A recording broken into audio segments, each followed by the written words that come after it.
Ah, je vais vous raconter un truc qui s'est passé en séance hier. J'avais une dame en séance qui me posait des questions très profondes sur l'unité, quelqu'un qui cherche l'éveil en fait, qui cherche à reconnaître l'unité.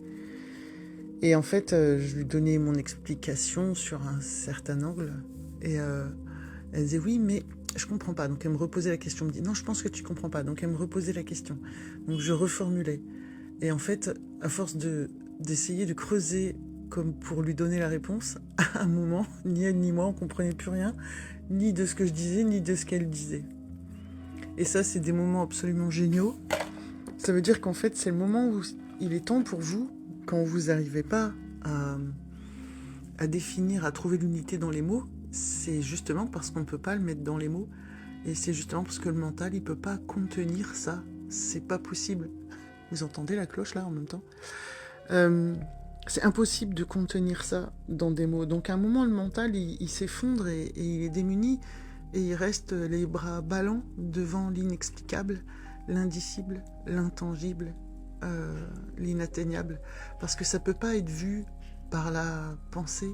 C'est pas notre pensée conditionnée qui voit ça. C'est quelque chose qui peut regarder même la pensée et les mots. C'est comme si c'était en amont et pourtant c'est tout le temps là. C'est tout le temps là. Entre les mots, il y a un espace qui se sait utiliser les mots pour se densifier et se condenser. Donc en fait, à un moment, je lui ai dit, écoute, faut qu'on en rigole, parce que je sentais qu'il y avait comme peut-être une petite pointe de détresse dans le fait de ne pas se comprendre et pas trouver.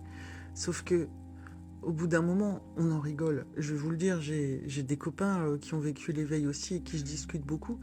Et en fait, ça finit toujours, dès qu'on fait des débats sur l'unité, le sens de l'unité ou quoi, on finit toujours par rigoler et ça s'effondre et ça finit toujours par ouais, vas-y, laisse tomber. Ou un rire comme ça. Ou alors on finit, ouais, tu es cela. C'est cela, oui. Ou alors, bon, alors du coup on change de sujet. Finalement, tu vas à ton concert ce soir. Bref, en fait, à un moment, quand on en parle trop, on s'embourbe, on glisse dans un entonnoir mental qui mène nulle part, puisque le mental peut pas expliquer ça, les mots peuvent pas contenir ça. Donc voilà, mettez de l'humour là-dessus et la confusion est un excellent signe. Quand le mental il glisse, il dérape sur le carrelage parce qu'il n'arrive plus à définir, c'est que justement c'est pas dans cette solution-là que ça se voit. Voilà, donc ne vous inquiétez pas quand vous butez et que vous êtes en rage contre la confusion, c'est excellent puisque c'est pas là que ça se passe. Bon voilà, et mettez de l'humour surtout quoi. Regardez votre mental qui essaye de comprendre, c'est comme si t'expliques de la physique nucléaire à un enfant de 4 ans, il va te regarder avec des yeux éberlués, ben c'est ça qui se passe en nous en fait quand on essaye de définir mentalement l'infini. Voilà. Allez, je vous embrasse, bon week-end.